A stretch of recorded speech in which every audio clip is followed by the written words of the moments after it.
Today we take a look at the disappearance of Brandon Lawson. How did this hardworking 26-year-old father of four end up on the side of a Texas highway, panicking and calling for help? Why was he bleeding? And what exactly happened during his frantic call to 911? We'll discuss all of this, as well as what role his personal demons and his brother may have played in this story. I'm Mike. I'm Ian. And I'm Dave. If you thought only national parks had strange cases of people disappearing, stick around. This missing person case has lots of questions and even fewer answers. This is Necronomipod. 9/2013 0:50 and 38 seconds. 911 emergency. Yes, I'm in the middle of the field. The safer just pushed some guys over. Right here going towards Javelin on both sides. My truck ran out of gas. There's one car here. I got to take it to the woods. Please hurry. Okay, now run that by me. We're not talking to him. I actually ran into him. Ah, you ran into him. Okay. Got the first guy. Do you need an ambulance? Yeah, no, I need the cops. Okay. Is anybody hurt? Hello? So right out of the gate, we should probably touch on, we had a lot of comments this past week and a lot of feedback from our listeners on the headstone situation with regards to Tanya Carmichael from the Anthony Sowell episode. First and foremost, we had a lot of people reach out to us wanting to donate, wanting to set up a GoFundMe, wanting to help pay for the headstone. We've had people even contact us saying they want to pay for the whole thing and just ask if we could act as, you know, the middleman and kind of making that all happen. We have some kick-ass listeners. That's, you know, awesome that they're all willing to do that and very appreciative. That was not our intention when we brought this up last week, though. You know, we weren't trying to ask for money or solicit anybody for money. You know, it was just something we decided we were going to look into. And if we were able to take care of it, we were going to take care of it ourselves and, you know, kind of go from there. But it's awesome that, you know, people stepped up and offered that. So thank you. That's really cool. That wasn't our intention, but that was really cool to see people kind of coming out of the woodwork for that. That being said, I think last week on Friday, Ian, you had let us know we were recording the bonus show and you said you were getting a bunch of comments about people asking about it. Yeah, Patreon, and there was a bunch of stuff. And you said, hey, by the time we record Wednesday, which is what we're doing now, we better, you know, have some kind of answers or confirmation or at least something. And at the time we had decided, let's go out to the cemetery ourselves, just go straight to the source, and we'll just try to go get eyes on and see what's there, if there, you know, is a gravestone or a headstone or not. And we talked about dates and what week would work for us, times and stuff. And initially, Dave, I know you weren't going to be able to go. And so Ian, you and I were going to drive out there. And then something popped up for you. And I asked if you wanted me to wait. You said, no, just go ahead, go out and see what you can find. It is not a close cemetery to where we live. About 45, 50 minutes away. Yeah, that sounds right. Roughly. Sure. So I went out there, drove out. It is a older cemetery. Parts of it, maybe not the most well kept. A lot of the gravestones are grass growing over them, like literally, not even moss, just like grass growing over them, covered in leaves, debris, whatever. Ian, you had given me, based on your research, I think from a documentary, the section and lot number that she was allegedly buried at. Found that. Of course, it's the biggest section in the fucking cemetery. So there I am, just walking through, looking for perhaps unmarked grave.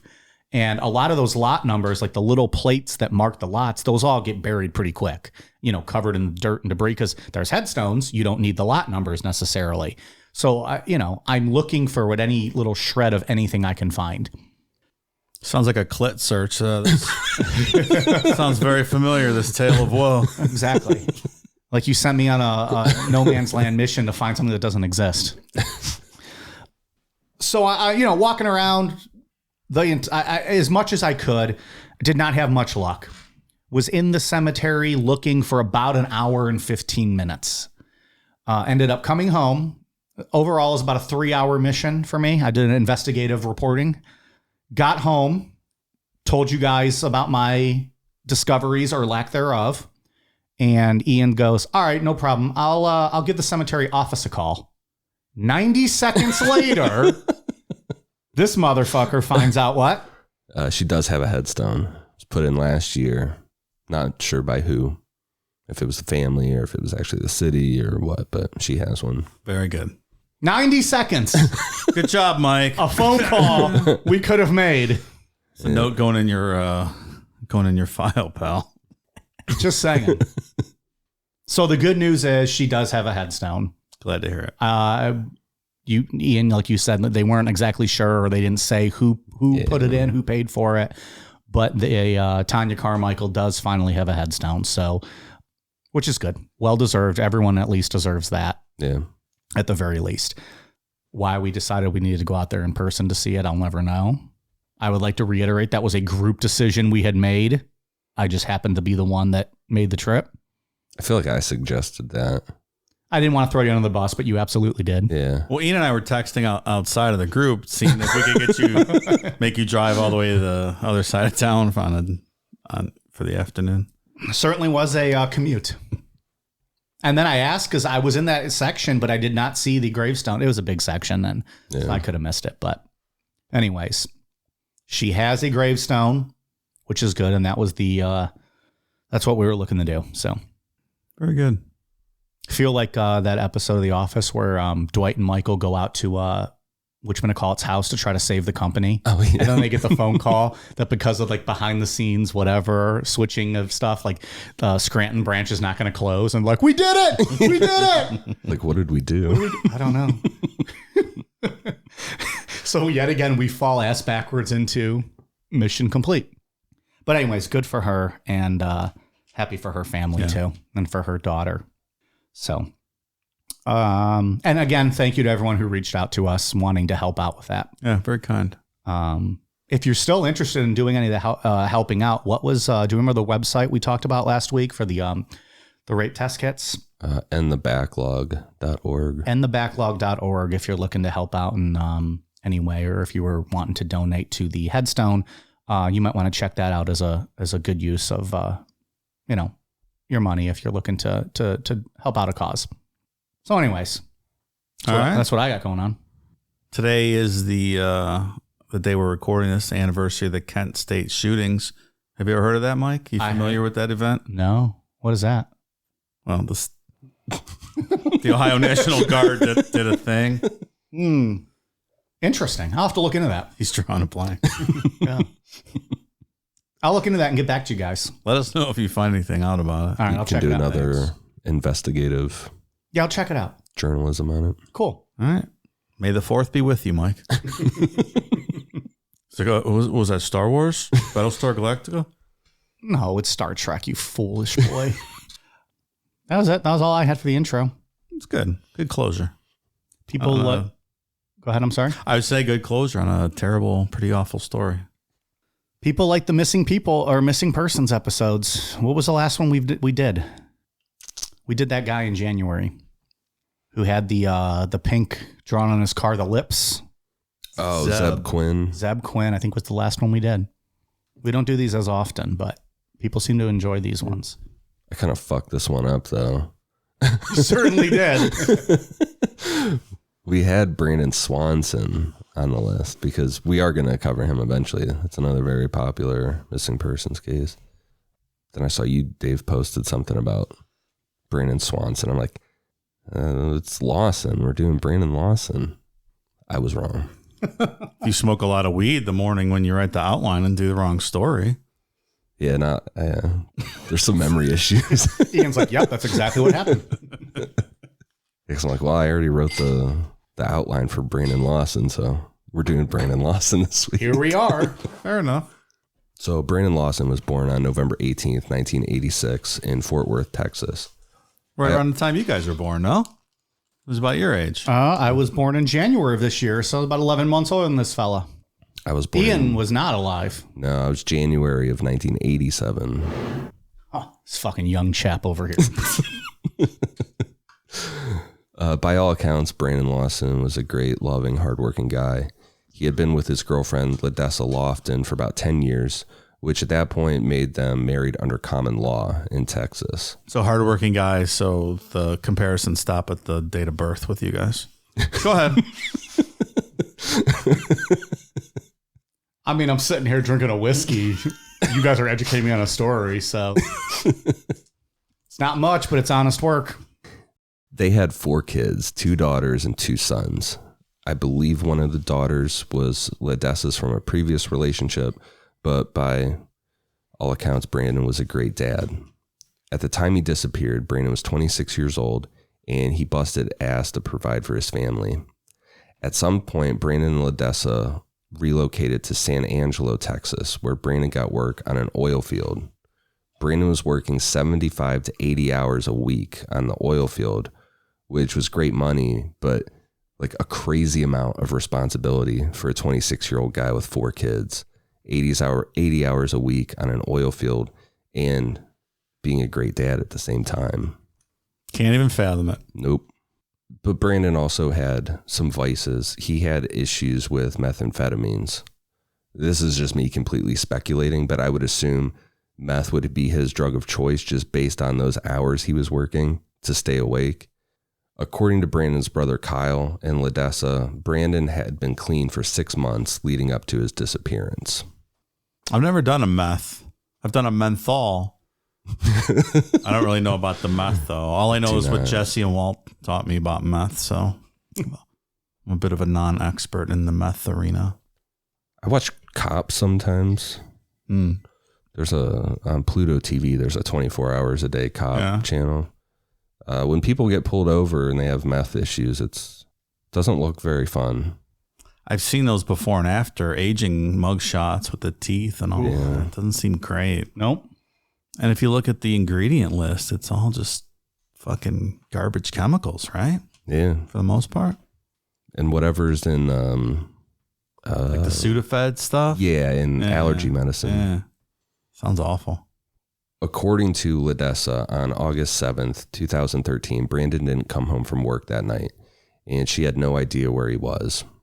The following night, August 8th, at approximately 10:45 to 11 p.m., Brandon and Ledessa got into a fight regarding him not coming home the night before. Ledessa believed he was using meth again, and she told him to get out of the house. Ledessa described him as, quote, in panic mode and, quote, a confused state of mind. Doesn't seem like the state of mind where you want to kick someone out of the house late at night, right?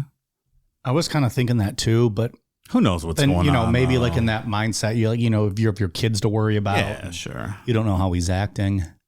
And there's a lot of that in this story where like we're going to get to some different questions about Ledessa, some odd things, but I think a lot of it's just basic fights. People say things that they regret. Sure. Don't answer their phone when they maybe should have, but they're like, angry, don't answer your phone, things like that. So I kind of think that's what happened here is like just told him to get out. Yeah. Sure. Fair enough. At 11:54 p.m., Brandon left his house wearing a bright yellow shirt, camo shorts, and white 2013 Nike Air Max shoes. Are those good shoes, Ian? We know you're a big shoe guy. Yeah, Air Maxes are good. Are they? Oh, no, Yeezys. Come on. It's true. I still want those Lil Nas X. The blood ones? Yeah, those are so fucking cool. So when Brandon left, he also had his keys, his wallet, and cell phone on him. He called his father and said he was coming to Fort Worth, and his father tried to talk him out of it. Like, it's midnight, you're all fired up from this fight. It's right under a 4-hour drive to Fort Worth from San Angelo. Like, stay home and chill out. Go to bed. Get a hotel room in town. Something. So now we're into August 9th, 2013. At 12:10 a.m., Ledessa called Kyle to let him know what was going on and that she was worried. At approximately 12:30 a.m., Brandon called Kyle to say that he ran out of gas while driving on US 277 toward Bront, Texas. So 36 minutes later. Right. Can't be that far out of town. Kyle got off the phone with Brandon and called Ledessa to let her know that Brandon had run out of gas. Kyle, his girlfriend Audrey, and their son headed over to Ledessa's to grab an empty gas can to go find Brandon. So assume they live close, right? Because you can buy a gas can at the corner of a gas station, right? You would assume that they live pretty close. Yeah. So it doesn't make sense to backtrack or drive far or anything to pick up a gas can. Next in the timeline, Ledessa missed 3 phone calls from Brandon. One at 12:34 a.m., 12:36 a.m., and 12:48 a.m. And Brandon never left any voicemail messages. It's a little strange. Could it be like she was preoccupied when Kyle was there getting the gas can? It could be that. It could be something like I said earlier where she just didn't, pissed off with whatever and didn't answer. I don't know. Yeah. But I think as we're going to get to later, she didn't have her phone till the next morning, which, I don't know. That's just weird. And I'm not saying there's anything to it. It's just odd if someone's missing. You're going to go, well, we'll get to it. I don't want to jump ahead. I will say that he had stayed out all night the night before, right? Right. So But this time you threw him out. And Yeah, you knew but- he was out of gas and kind of in a situation that yeah, I suppose. But probably I'm still just a saying, little I would- pissed off from the night before. you would maybe like- check your phone if it's charging somewhere, at least throughout the night, maybe once. I would think. Maybe. If you're pissed, you just go to bed. Say, fuck that guy, right?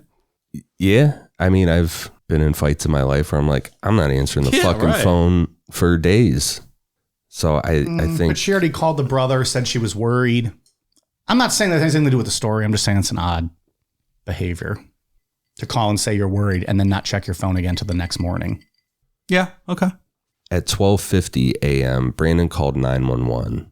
So we're going to play the call. I got the original and then a slowed down version. 9/2013 0:50 and 38 seconds. 911 emergency. Yes, I'm in the middle of the field. The state just pushed some guys over. Right here going towards Javelin on both sides. My truck ran out of gas. There's one car here. Got chasing to the woods. Please hurry. Okay, now run that by me. One more night talking to him. I actually ran into him. Ah, you ran into him. Okay. That's the first guy. Do you need an ambulance? No, I need the cops. Okay. Is anybody hurt? Hello? Hello? Hello?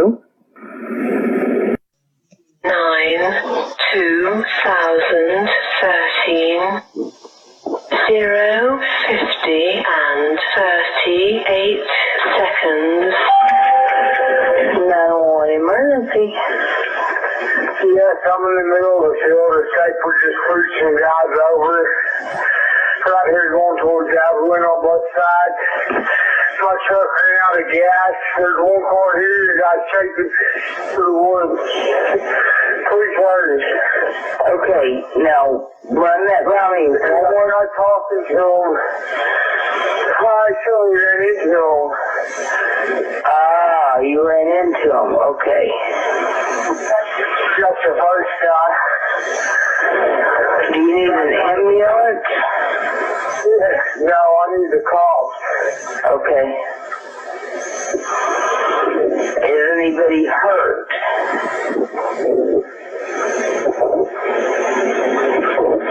Hello? So this is what I hear. I hear the operator say 911 emergency. Then Brandon says, yes, I'm in the middle of a field, something inaudible, which this is a very debated thing is what did he say here? Because inaudible just pushed some guys over right here going towards Abilene on Brunt side, but it sounds like it could be both sides as well. My truck ran out of gas. There's one car here and guys chasing me into the woods. Please hurry. Operator says, okay, run that by me. One more. Brandon, I tried talking to him. I totally ran into him. Operator, you ran into him. Okay. Then Brandon says, just the first guy. Then something inaudible over top the operator saying, do you need an ambulance?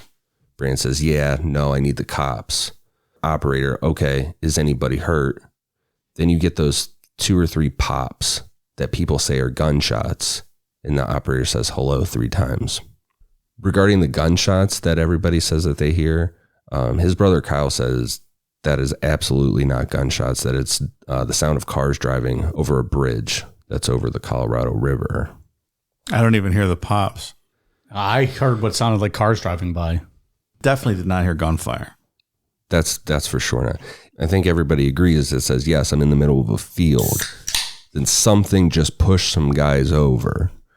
It sounds like staper. Staper? Which is not a real word, obviously. But that's what it sounds like. Like and he's saying staper? Staper just pushed some guys over. There's people that speculated that it was State Trooper and it was edited. Can we play the initial call one more time? Not the slow down version, just the initial? Sure. 9/2013 0:50 and 38 seconds. 911 emergency. Yes, I'm in the middle of the field. The Saper just pushed some guys over. Right here going towards Javelin on both sides. My truck ran out of gas. There's one car here. Got chasing through the woods. Please hurry. Okay, now run that by me. One guy talking to him. I actually ran into him. Ah, you ran into him. Okay. Got the first guy. Do you need an ambulance? Yeah, no, I need the cops. Okay. Is anybody hurt? Hello? Hello? Hello? I see what you mean now after you said that. Mm-hmm. It sounds like Stapper. It very well could be edited. I don't know. I think that would be going down a whole different rabbit hole with this one. But yeah, I heard it that time. And people talk about a second voice in the background, a male's voice, right before he says just the first guy. But that could easily be someone on the operator's end, because there's definitely a voice there. There is 100% a second voice there. But I think that it's someone on the operator's end. Could be. Not his end. And his brother Kyle also said that that's what he believes, because I guess sometimes the nursing home in this area acts as like doubles as a 911 operator office kind of thing too.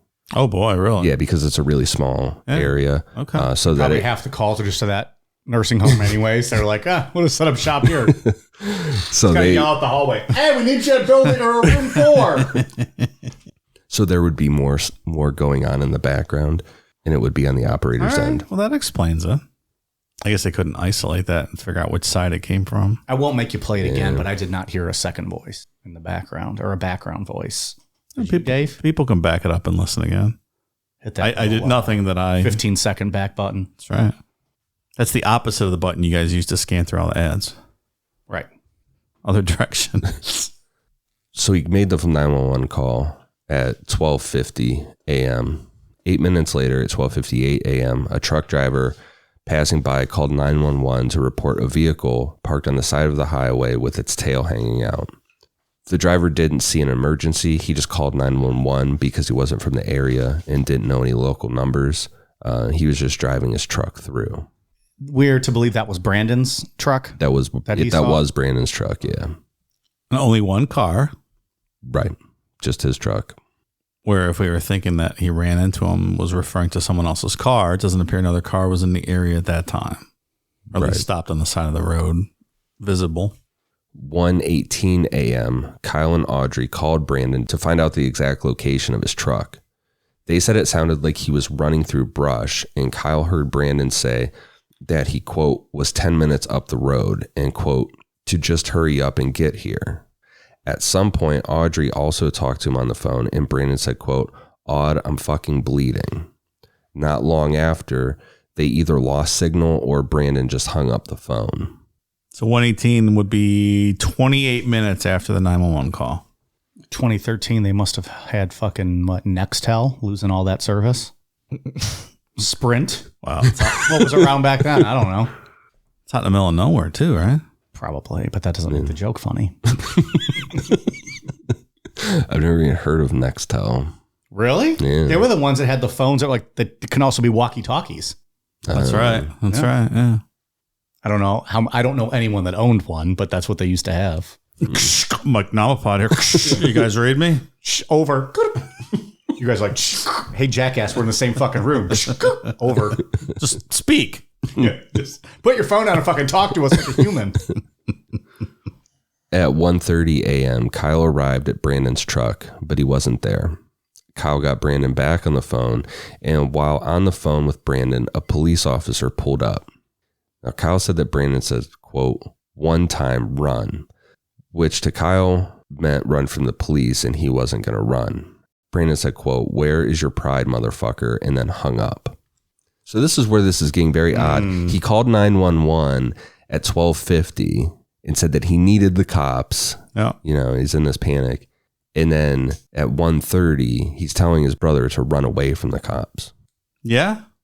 I don't have a good answer for that. It's really bizarre. The police officer didn't mention Brandon's 911 call asking for help, and Kyle didn't mention Brandon's phone call saying that he was bleeding. Kyle and the police officer also came from different directions on the same road, and neither of them saw Brandon or anything suspicious, which is weird because Brandon is saying throughout this night, the couple times that he talks to Kyle, saying, he's telling Kyle that he can see him. And Kyle's like, "where are you? I can't see you." Like, That's weird. yeah. Did the cop go? Was he responding to the 911 call or the trucker call about the car on the road? The trucker car about The broken down car. right. I don't know if the police officer actually knew about this 911 call So out maybe that there. explains why he didn't mention it, because Right. it would seem odd. What the fuck was that 911 operator doing? Yeah. She had to go serve the meals at the nursing home. It was like Possibly. dinner time. Empty bedpans. Late night. I'll dinner, get to it later. Right. Yeah, I mean, you would think there would be more communication between the police and his brother, but Maybe it was two jurisdictions. Was it the same place? Did the trucker get the same dispatch center? yeah, You can always have local and county and Sure. stuff like that, but it seems like a county thing being out in the country like that. I assume it's out in the country. I don't really know. He didn't seem to get too far out of town. no, but it is very like the highway. Like if he would have went running off, it's very very rough All right. terrain, a lot of cactus, big rocks, all that kind of stuff. Since the cell phone service was shitty, Audrey sent Brandon a text saying, quote, "a cop is at your truck," which was sent as a warning because Brandon had a warrant out for his arrest for possession with intent to deliver, which sounds like you just have drugs that you're going to take somewhere else.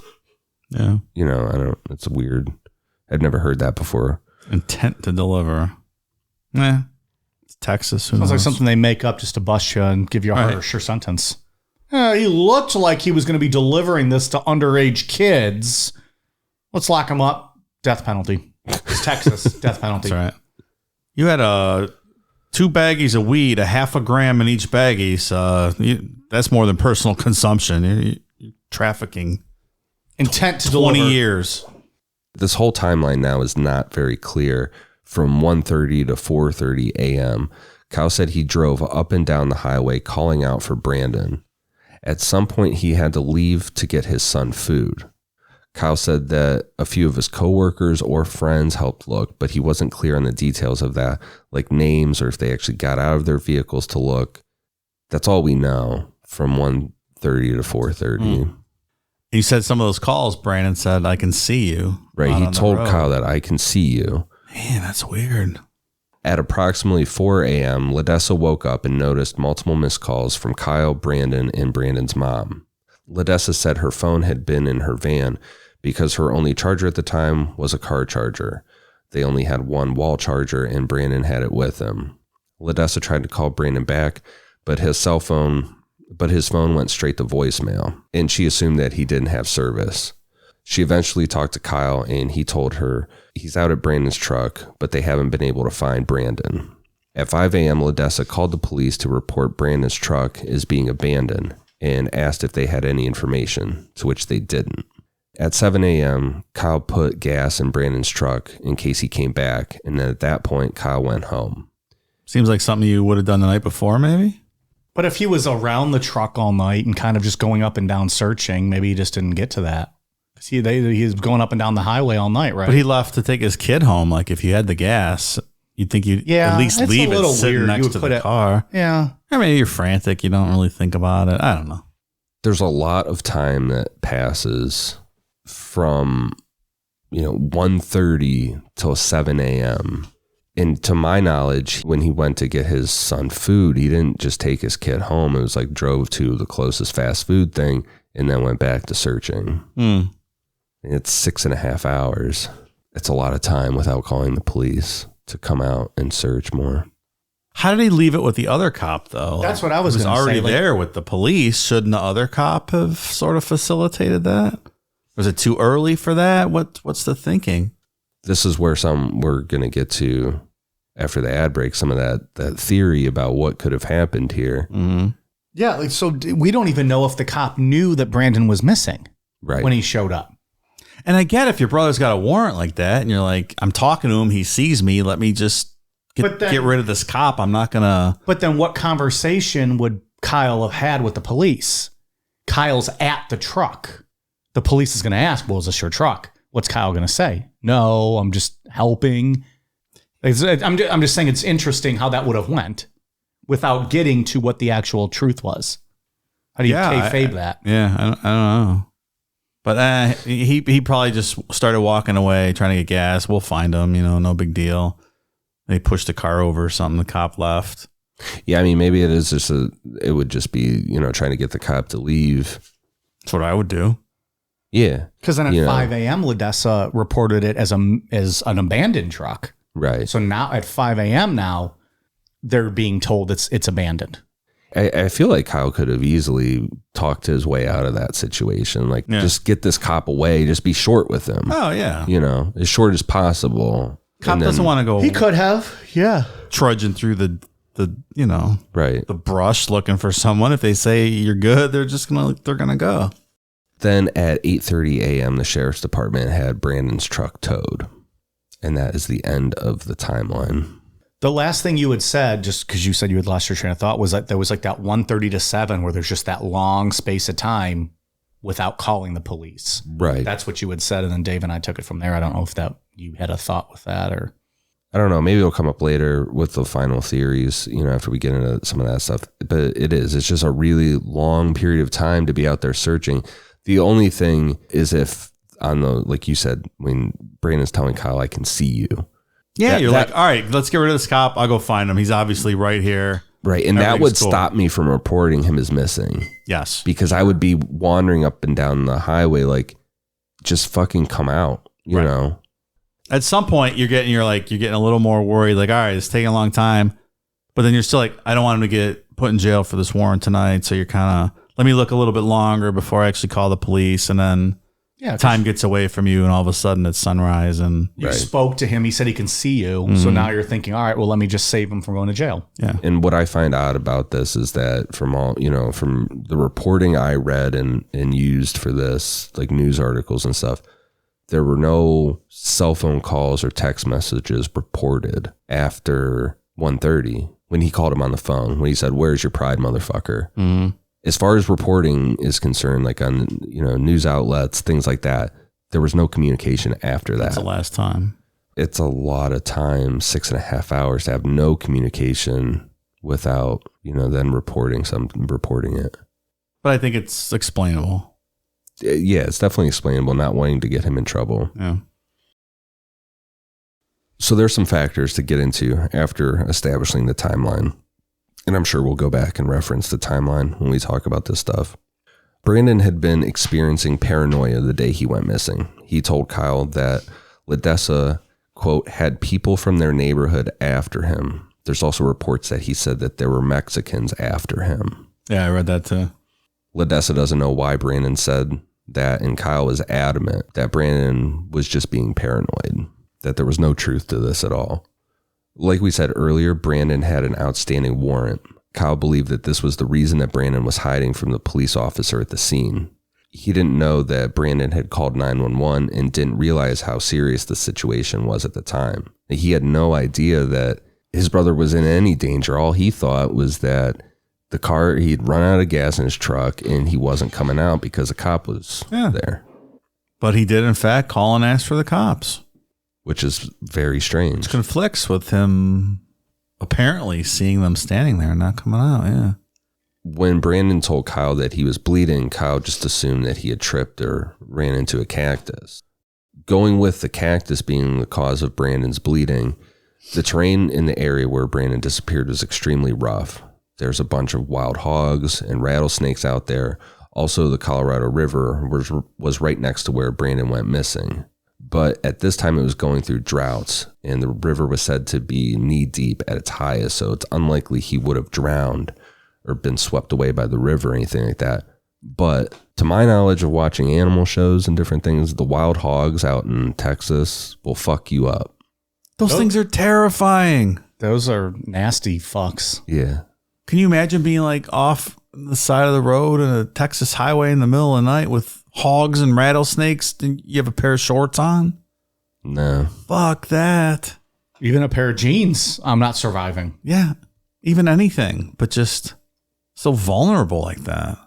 Yeah. I mean, That's going to give me nightmares. I've been through Texas at night too, driving, and Nothing but tumbleweed blowing in front of you. Oh, I have too. yeah, you don't really stop. Like, unless there's a gas station or, something like that, you just keep going.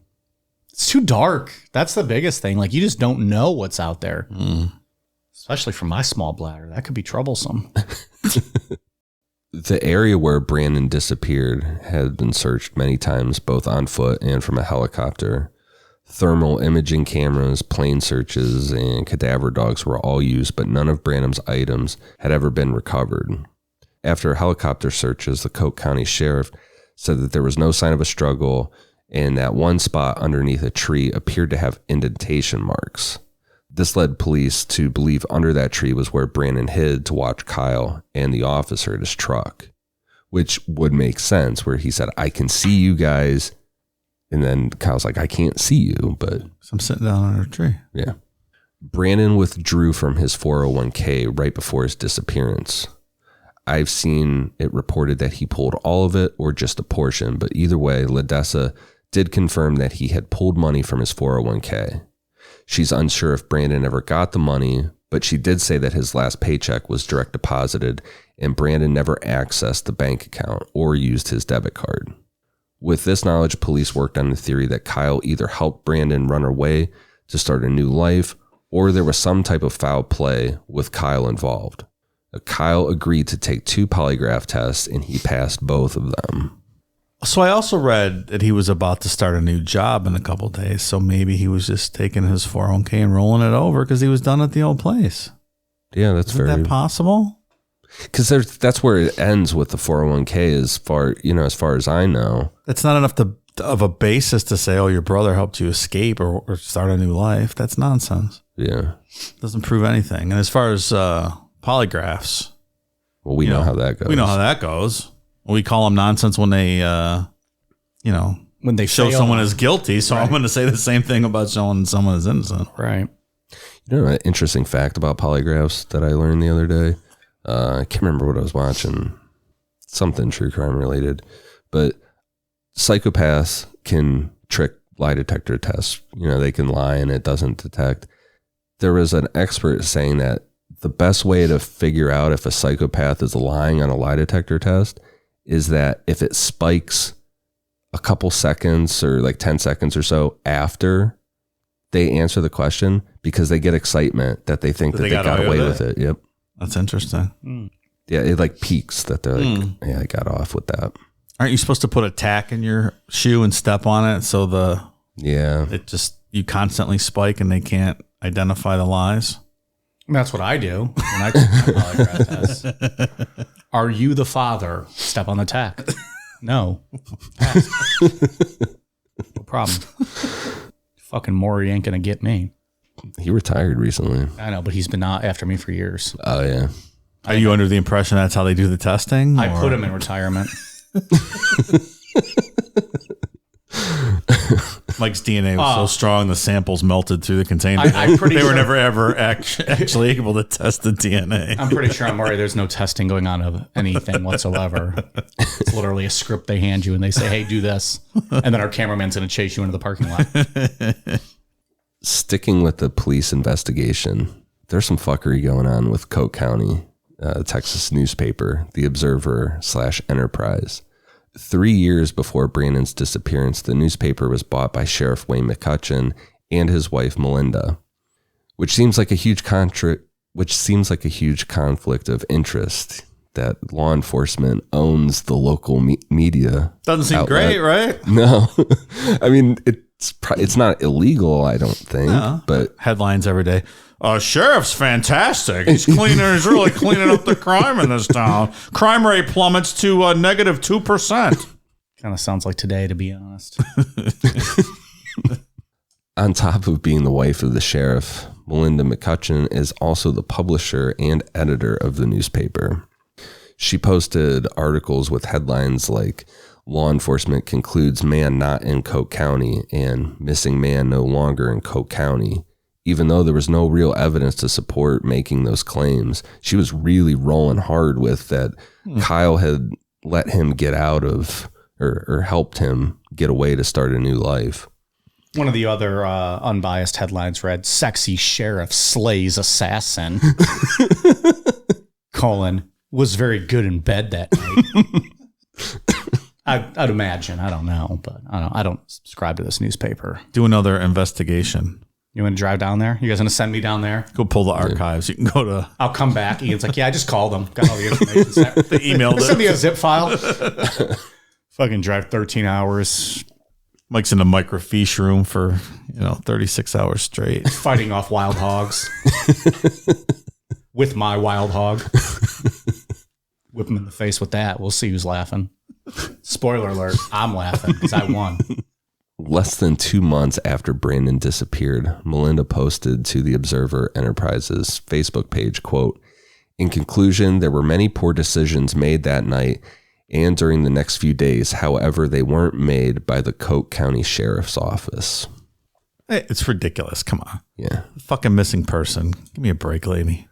I think part of her problem is that this got a lot of national attention. Because the 911 call is it's eerie, Were they getting hammered for some sort of lack of response? I've yet to see anything they did that was egregious. I mean, and even relatively speaking to everything else we've covered on this show, yeah, I mean, they look like they're doing their job thus far. Yeah, what was their response to the searching and stuff? I think we'll talk about that in a minute, but thus far, they have no problem here. The only thing that you could say is that they jumped to the conclusion that Kyle helped him escape, and that's all they focused on. And they determined very early on that he's just gone, that he was not in that area He was a anymore. meth head. He wanted to get away from his family. Right. His brother helped him escape. He's got 4 kids. This He's is sick out of of our this. hands. We can't do that. I guess, and you said that with the 401k stuff. Yeah. Yeah, I take that back. That's nonsense. They should have been out searching for him and not coming and jumping to conclusions like that, I think. There were no extensive searches done by law enforcement, really. They decided he was gone and they wrapped it up. Yeah, all the searching, like when I said that there was like those thermal imaging things, that's all paid for by his family. And I know his girlfriend, common law wife, whatever, Ladessa, she has spent like pretty much all her life savings, all the savings they had trying to find him and doing the searching. Oh, okay.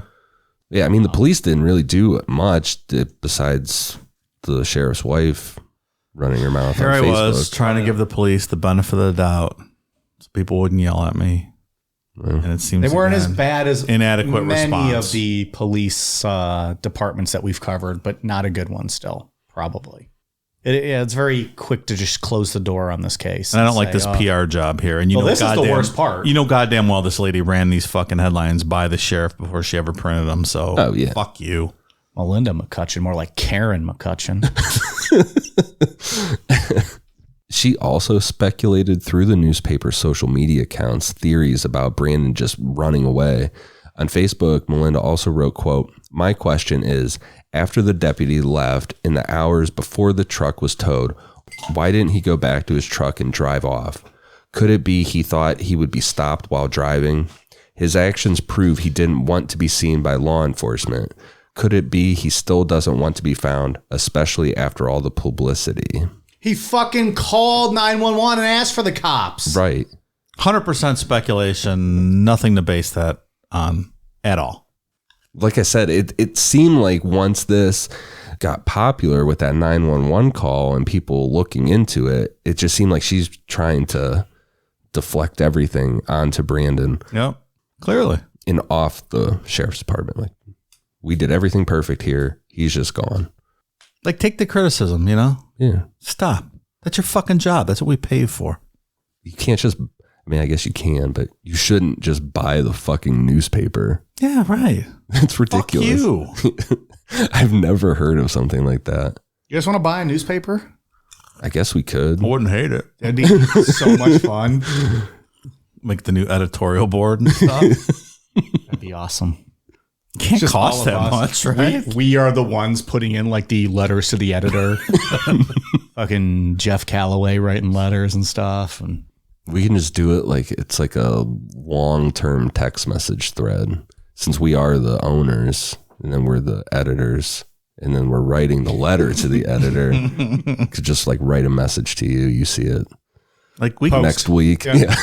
Letter to the editor. Letter. This was submitted to editor Mike. Can we do that and just print like 5,000 weekly copies and pass them out around town? Why don't we just buy the Medina Gazette? Why not? Like $10 and a cup of coffee. Yeah. Like, I mean, Jesus Christ. What's it going to take?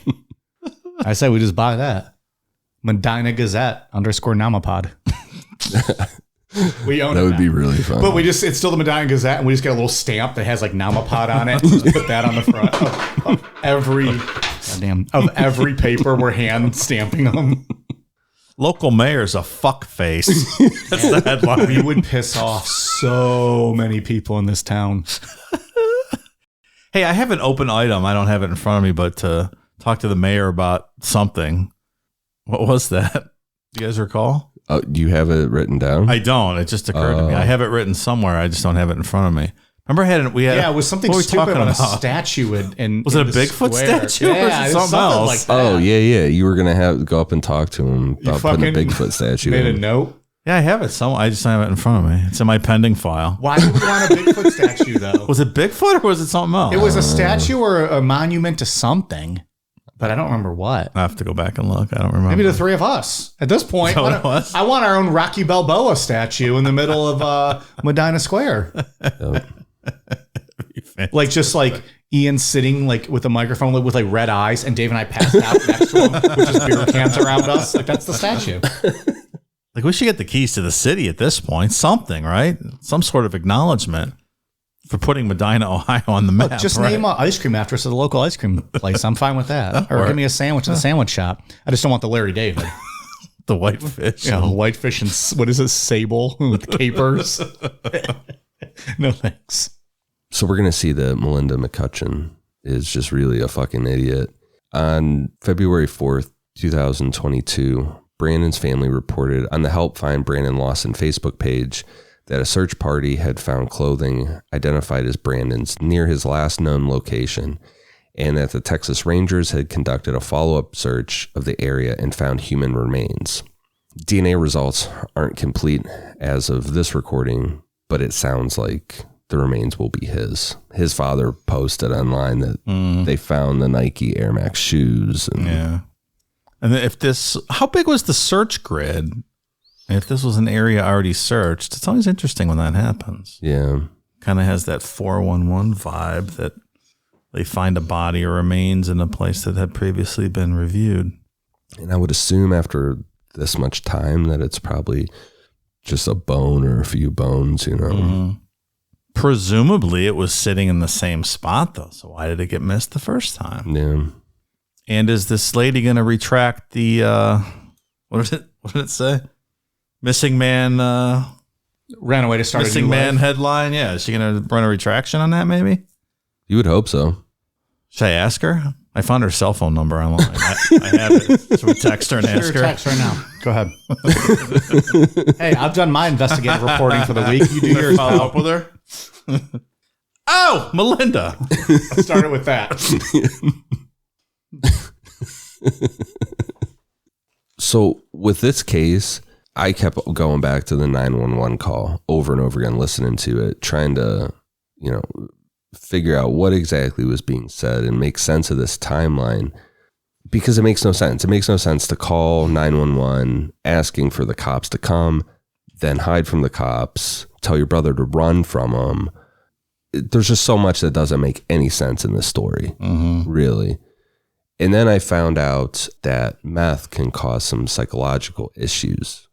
So what my theory is, and this is just my theory, and there's so many people, a lot of people think that there was a crime here. Something was covered up. Like at first I thought it was plausible that people were chasing him. Right. But if they were, he didn't mention it at all to Kyle 20 minutes later when he's sitting under the tree. At all. Which would be strange. Yeah. When you first hear it, and then the 911 call, and then somebody, and then you read the thing about Staper, and it could have been edited. It's like, did he see a cop do something wrong? He said, push some guys over. Mm-hmm. But then he never, like you said, he never brings anything up again to his brother. Brandon we know he had an issue with meth, but he was clean for 6 months. His brother Kyle said, without a doubt, on August 7th, Brandon relapsed and never came home. Then on August 8th, as we know, Brandon and Ledessa got into a huge fight, and there was presumably more meth use going on August 8th. There's a big issue with relapses regarding drugs, where people assume that their tolerance is the same as before they got clean, and they use that old amount and they overdose. From what I was reading, dying from a meth overdose is very rare. But what isn't rare is methamphetamine psychosis. That meth can alter your brain to induce delusions and hallucinations. And when those two are combined, you get psychosis. And this flipped the way I thought about this case completely after I found this out. Because I was like looking for that needle in the haystack. And then when I started reading about this, I'm like, okay, this is possible explanation. This is what I think happened. People in psychosis experience hearing voices or sounds that aren't there, seeing people or objects that aren't there, and developing a false sense of danger. Meth psychosis usually stops within a week, but sometimes it can last longer. So it's entirely possible that Brandon smoked meth on August 7th, which could have triggered a psychotic episode, and he wouldn't have even needed to smoke on August 8th. But if he did, it could have made that psychosis worse. A week. Holy shit. And some of that shit can last a lifetime, right? You do too much acid, you can get permanently stuck. I think that's right, yeah. So I brought it up on Patreon before that I have bipolar disorder, but specifically bipolar 1, and I get psychotic episodes sometimes when I go manic. My first episode was when I was 19, and I had it in my head for about a week that I was being followed. And my girlfriend at the time lived about 30 minutes away, and every car that was behind me I thought was following me. Then it got to when I was at a red light or something, I thought the person behind me was going to get out and hurt me. This all capped off with my friends fucking around one day. And as I'm driving down the road by my grandma's house, they swerved off in front of me, just like fucking around to say hi. But I 100% thought that this was it. This is the person that's going to hurt me. And I was an inch away from hopping on my car and running away until I realized that it was my friends. So what I think happened here is that Brandon was in a meth-induced psychosis and he ran out of gas, so he parked his truck on the side of the road. Someone might have stopped to see if he needed help, just saw him, like maybe he had a flat tire or something. Sure. To which he thought that he was in danger or that person was going to harm him. He already had it in his head that Ledessa was having people go after him. At that point, you get the 911 call, all the other erratic behavior. Then something happened, like a rattlesnake, wild hog, and it's just an unfortunate series of events. Could have even just fallen and caused himself to bleed and, rattled himself even more. It makes just as much sense as anything else. And I just brought up my experience just because I didn't want to sound like I'm out here speculating too much that, maybe he went in psychosis and he got scared and ran away. You know how that feels. Yeah. So remember when you were going to be a cop? Oh yeah, that was interesting all right. idea. That was not very long ago. Yeah, that's pre-podcast though. I can't remember. Yeah, Time all right kind of before blends that together. Yeah. Whew. It'd have been a hell of a cop. That'd be so fucking weird. Are you driving and eating a fucking cookie, asshole?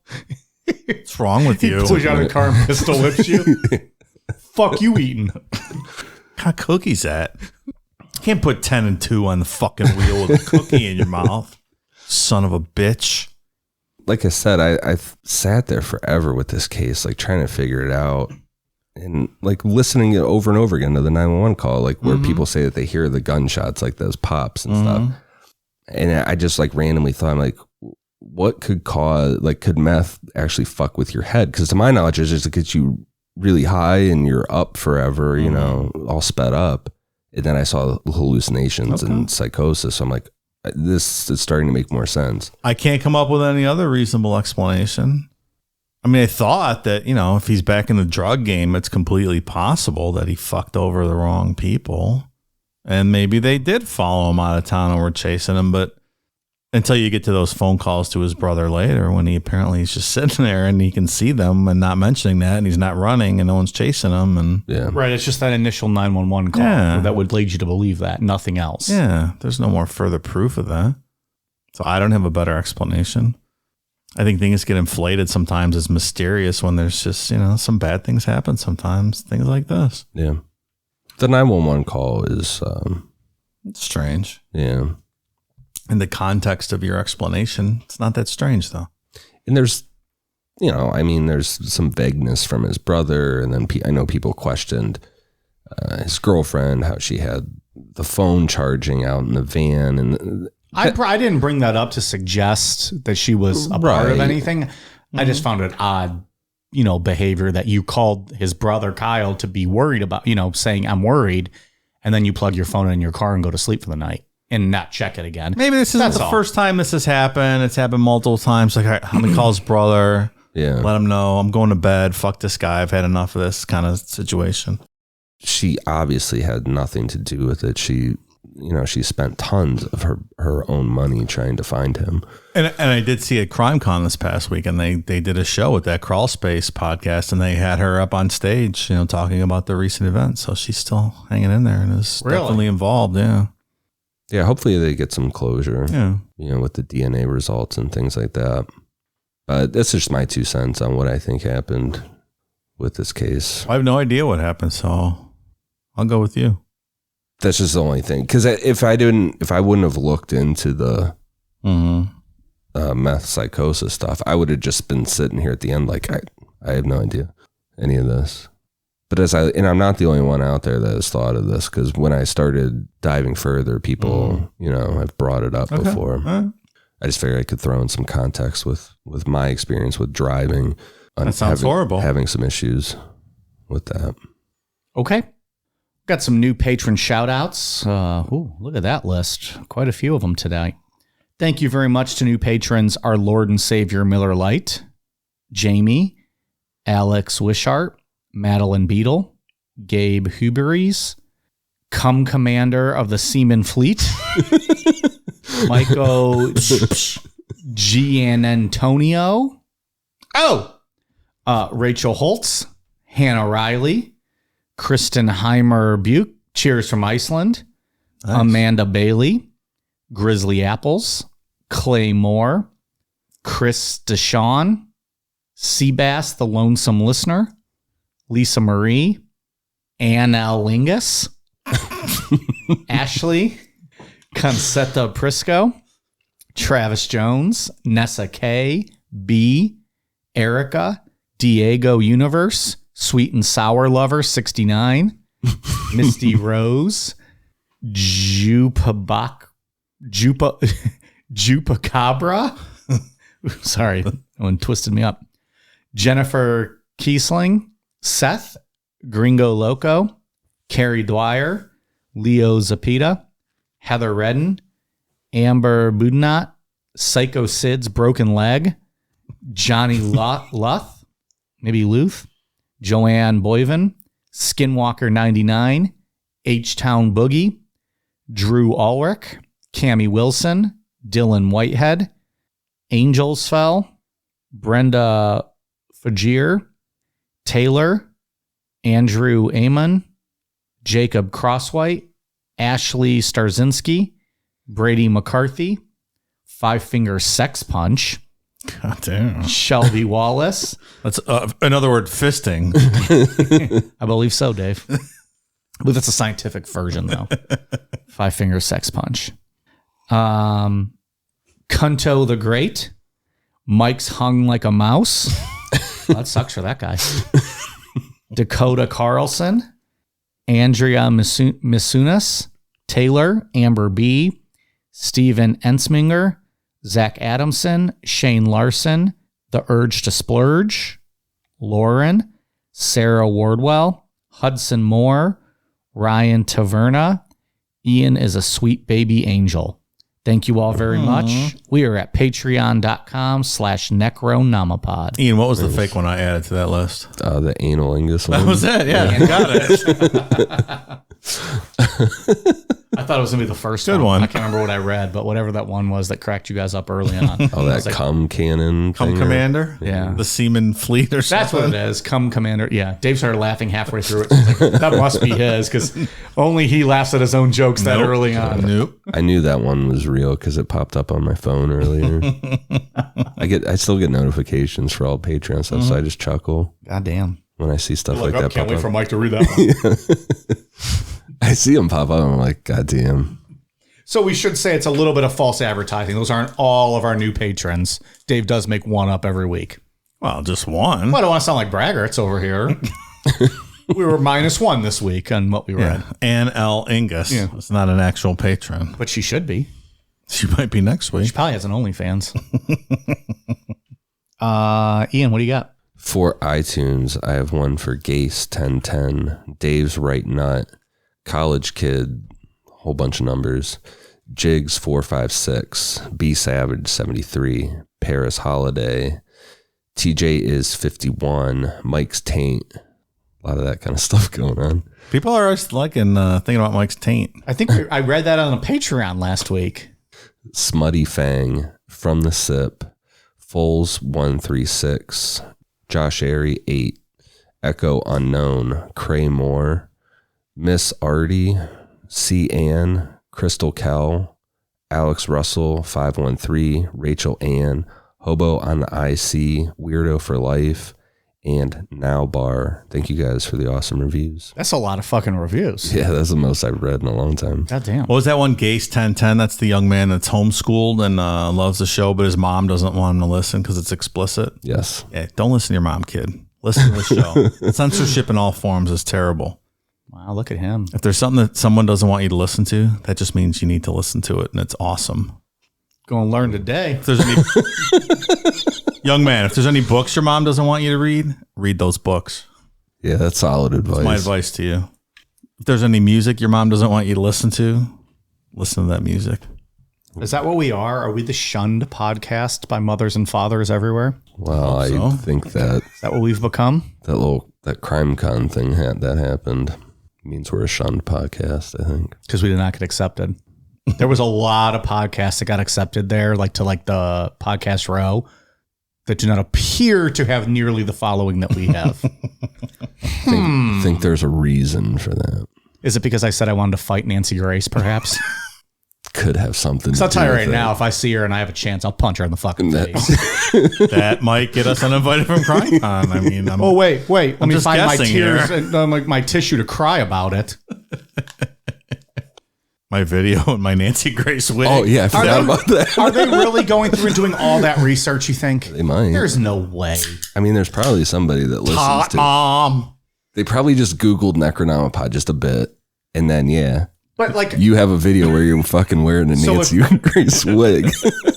so it wasn't me wanting to punch Nancy Grace. It was Dave after all. Well, I didn't threaten violence though. But they're not going to find that on a simple Google search. well, If you Google us, does Dave's Nancy Grace video come up? no, absolutely not. You got to know that it's Casey Anthony Part 2 if you want to go look at it on yeah, that's YouTube. right. So there's not. So it's just the opening of. That's right. 'Cause it wasn't a video. It was the opening, like introduction of the show.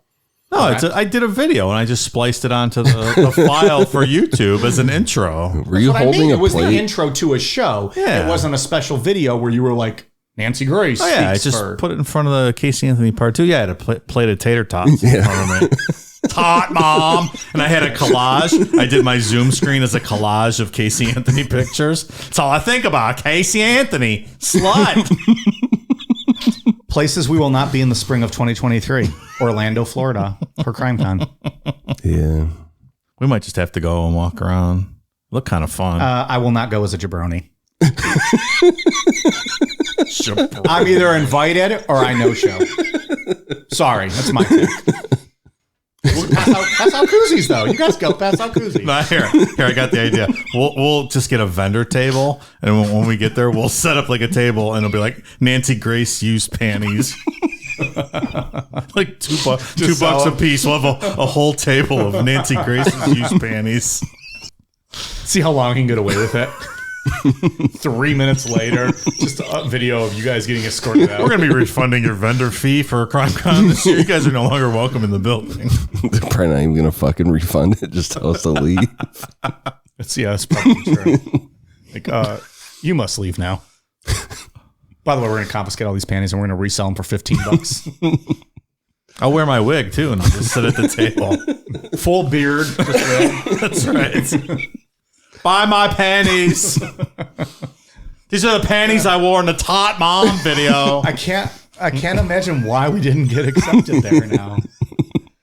Man, really wonder. Oh boy. Did they really not accept like adult themed podcasts there? I don't know. It just seems like if there would be a reason, that would probably be it. They could have turned on any episode, to be honest. Like, in all fairness, you may have a point. They got some intern doing research, and her eyes are bugging out as she's listening. First thing, I'd probably fuck a golden retriever. She's like, gone, delete. Or the Michael Jackson one where you're talking about doing the Michael Jackson voice, where he's using a baby's penis as a pacifier. Did I do that? Yeah. Jesus Christ. Yeah. So I mean, they probably could have heard that and like, nah, we've come a long way. Well, to be fair, that was an eyewitness account. That's not something I just made up willy-nilly. Right. Well, and back then we assumed no one was listening, so we didn't. Michael Jackson was like late last year. No, it was not. Late last year. When did we do Michael Jackson? A baby penis pacifier. I want to say it was 2 years ago. It was something about a binky with it. It was early. I'm going to say it's early 2020. All right, hold on. Let me find That's pretty funny. I got a couple shout outs while you're looking at that. Okay. I have a shout out for Missy Time Creations. One of our listeners sent us these really cool koozies / tumblers, so you can use them, you know, like for your hot and cold drinks with a lid, or you can take that lid off and drop a can of beer in there, and it functions as a koozie as well. Very cool. We each had custom designs. Just go ahead and pop a beer in. It's like one of those Yeti things. Yeah, Yeti really cool. gimmicks. So thank you so much, Missy Time Creations. I also heard from 2-Star Mark. Yeah. I think his wife sorted him out. She probably bitch slapped him around a little bit. He's 5 stars everywhere. He's all straight now. We don't have to roast 2-Star Mark anymore. He's now 5-Star Mark, and Mark, we're all good. Thanks, pal. She probably did train him because, incidentally, 2-Star Mark's wife knows how to leave great reviews. She left me 5 stars on Cucks Across America the other day. Whoa! And it was a glowing review. I believe a quote, "orgasms to the heights of which I didn't know a woman could experience," was one of the quotes. She's like, 2-Star Mark never hit that spot. Yeah. I'm just going to roast this guy more. It was about something like that. But anyway, I think she gave him a lesson how to write a good review because, she gave me a great review. Nice. Thanks, Mrs. 2-Star Mark. Poor guy's gonna. He meant so well. Here we are, just fucking toasting him every week. Somewhere down the line, Ian owes him a beer. There you go. All right, yeah, I'll buy him. All right. Samantha Loves Dave is a patron now, so I don't think we're going to see any more updates from Samantha Loves Dave. I don't have to ask every week. Well, finally she stepped up. Yeah. She still loves Dave, of course. Well, I would hope so. She just doesn't need to leave any updated 5 stars. That's all I have. Well, thanks for all those 5-star reviews. Yeah. 2020, October 2020, we did Michael Jackson. Okay, so about 18 months ago. Yeah. Things have changed since then a little bit more. I have to go back and listen to this. I think Baby he's- penis binky. That sounds pretty funny. It was pretty funny. I have zero recollection of that. Yeah, me neither. Well, Yeah, it gets. it's not surprising. I don't even remember what we talked about last week. Did you put that baby penis in my mouth? Binky. It's pretty good. Is he remembering it now? Is that what he said? Or? No, I really don't. I like that binky. Oh boy. What was the documentary? Square one. There it is. Is that what it was? Square one? It's something like that. That's what I thought it was. You might think you're right. Spoiler alert, we haven't watched it. Nah. 2 years later. I think it confirmed the binky theory, if I remember. I think so. Yeah. Probably. Today's the first day I've even thought of Michael Jackson in a very long time. Right off the bat with your text message this morning. Corey Feldman dancing around like Michael Jackson. And Jesus. the music. Like, I think that was from Howard Stern Channel 9 show way back. oh, really? Oh, that was Howard in the bald wig. Oh, I didn't Oh, you know didn't even know who that was? No, Oh, I'm yeah. like, what the fuck Yeah. is happening right That was now? Howard. Is this what you guys do that early in the morning? It's the first thing I saw this morning when I opened my eyes. I picked up my phone to shut off my alarm and I watched it. I'm like, what the fuck is this? Like, well, it's going to be a good day. Yeah, he's like shaking his ass around. It's wild. You going to be all right? Yeah, yeah. Okay. You good? All right, we good? Anything else? I hope they confirm this kid's DNA and family get some closure. Yeah. Did they give a timeline when they would know? This was what, February? That they found the remains? Yeah. That's what we said. Yeah. So, yeah. And anything I said was just speculation, just my theory on it. Could have been anything that happened to him. It's very weird, weird and unfortunate set of circumstances. All right. We are on Twitter, Facebook, Instagram, YouTube at Necronomipod, patreon.com/Necronomipod, necronomipod.com if you want to check out our stickers, and amazon.com, search Necronomipod to get all of our latest merch. Thank you all so much. All right. You guys ready for a cool down beer?